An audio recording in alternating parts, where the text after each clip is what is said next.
नमस्कार, मैं शालिनी शाक्य और आप देख रहे हैं SPN 9 न्यूज। देश भर में लोकसभा चुनाव का महापर्व जारी है। जी आपको बता दें कि आज 5वें चरण का मतदान सुबह 7 बजे से शुरू हो गया था और लगभग अब संपन्न होने पर ही है।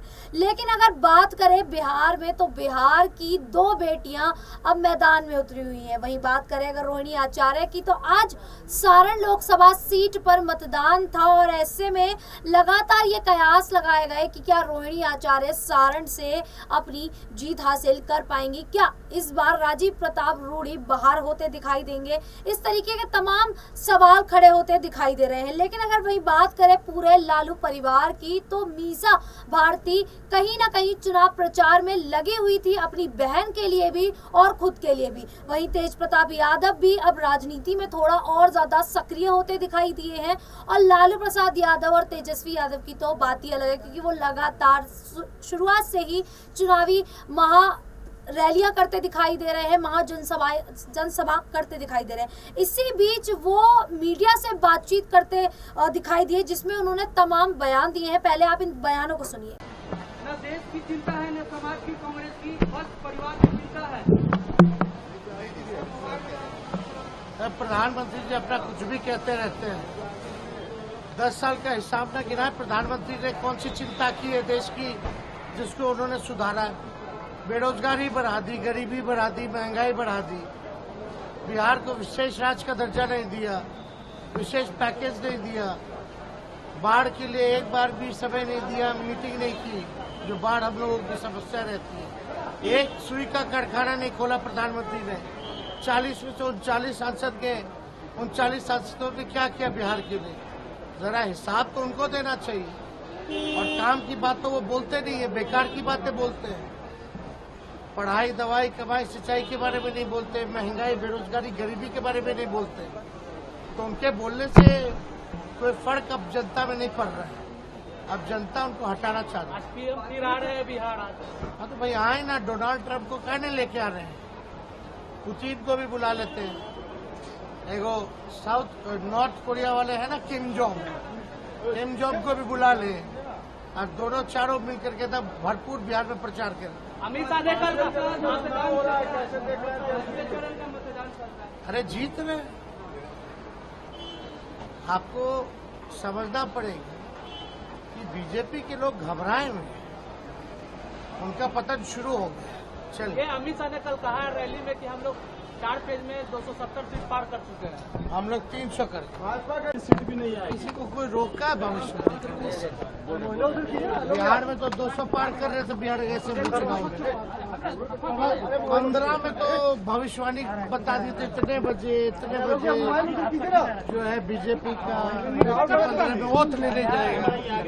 उसके बाद क्यों नहीं पूछे कि आप जो बिहार में आके कहते वही उल्टा होता है। अच्छा अमित शाह जी, ऐसे ही कहते रहिए ताकि उल्टा होता। तो आपने देखा कि किस प्रकार से तेजस्वी यादव एक बार फिर बीजेपी पर हमला साधते हुए दिखाई दिए और ये कहते दिखाई दिए कि बीजेपी सरकार ने आखिर 10 सालों में किया ही क्या है। प्रधानमंत्री को बिहार की चिंता है, अगर चिंता होती तो चीनी मिल बनता, यहाँ पर बेरोजगारी कम होती, महंगाई कम होती। लेकिन क्या हुआ, इसका सब उल्टा ही हुआ है। महंगाई बढ़ गई है, बेरोजगारी बढ़ गई, युवा रोजगार के लिए दुखी हो चुके हैं।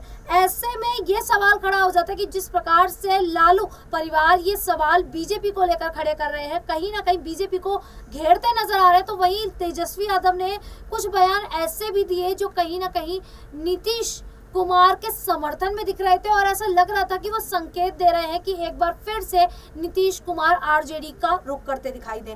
तो मेरे साथ मेरे सहयोगी अक्षय मौजूद है, इनसे जानने की कोशिश करेंगे क्या लालू परिवार लगातार ये कोशिशें करता दिखाई दे रहा है कि एक बार फिर नीतीश कुमार आरजेडी के साथ मिलकर गठबंधन बनाए और विधानसभा आने वाले विधानसभा चुनावों में दोनों साथ दिखाई दे। क्या लगता है अक्षय? बिल्कुल, देखिए इस बात में कोई दोहराई नजर नहीं आती है शालिनी। आप अगर यहाँ पर इस बात को गहराई से समझेंगे तो एक और चीज मुझे लगता है कि चर्चा का केंद्र बन जाएगी कि आरजेडी ने जो बीते 2 से 3 प्रदेश के विधानसभा चुनाव लड़ी हैं, अकेले नहीं लड़ी हैं, महागठबंधन में रह करके लड़े। हालांकि बीते चुनाव उन्होंने महज कांग्रेस और अन्य कुछ वाम दलों सीपीआई सीपीएम के साथ मिलकर के लड़े थे। लेकिन 2014 में जो प्रदेश के विधानसभा चुनाव हुए, माफ कीजिए 2015 के हुए थे वो उन्होंने नीतीश कुमार के जेडीयू के साथ मिलकर लड़े थे और वहां पर अच्छा खासा वोट बैंक मिला था आरजेडी को, जिसके चलते वो लगभग 70-75 सीटें पाने में कामयाब रहे थे। और ये बात अब कहीं ना कहीं नीतीश कुमार के अलावा लालू यादव भी जानते हैं। और कहीं ना कहीं देखिए अब लालू यादव के एक लक्ष्य ये है जिसे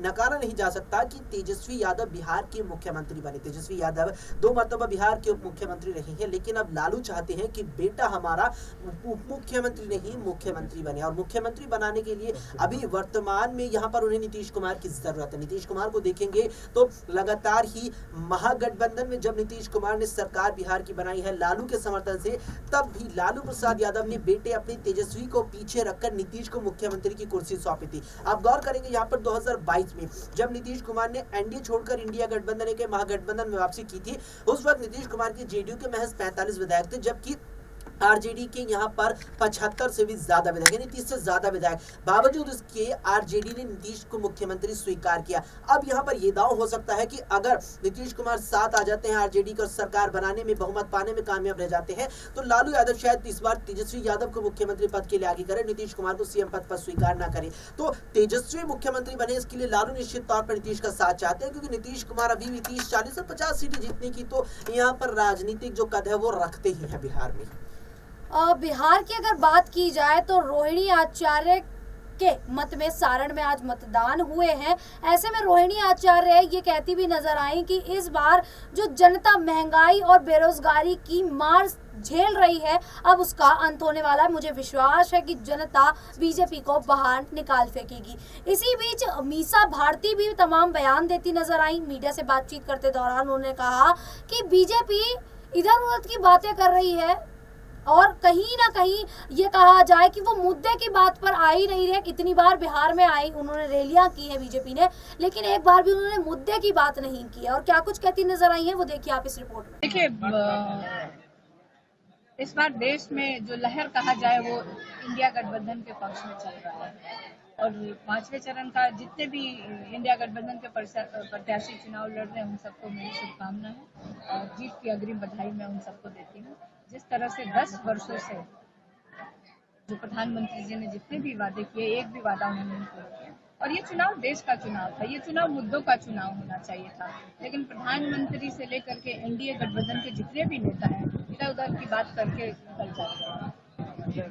और इस बार जनता ने मन बना लिया है कि इनकी विदाई तय कर दी है। तो आपने देखा कि किस प्रकार से मीसा भारती, तेज प्रताप यादव, तेजस्वी यादव, रोहिणी आचार्य कहीं ना कहीं लगातार बीजेपी को निशाना बनाते नजर आ रहे हैं और बीजेपी को ही घेरते नजर आ रहे हैं। ऐसे में देखना होगा कि सारण से क्या रोहिणी आचार्य अपनी जीत हासिल कर पाएंगी और पाटलिपुत्र से मीसा भारती अपनी जीत का दाव फेंकती हुई कहीं ना कहीं रामकृपाल यादव को मैदान से बाहर फेंकती नजर आएंगी। फिलहाल के लिए इतना ही। देखते रहिए SPN 9।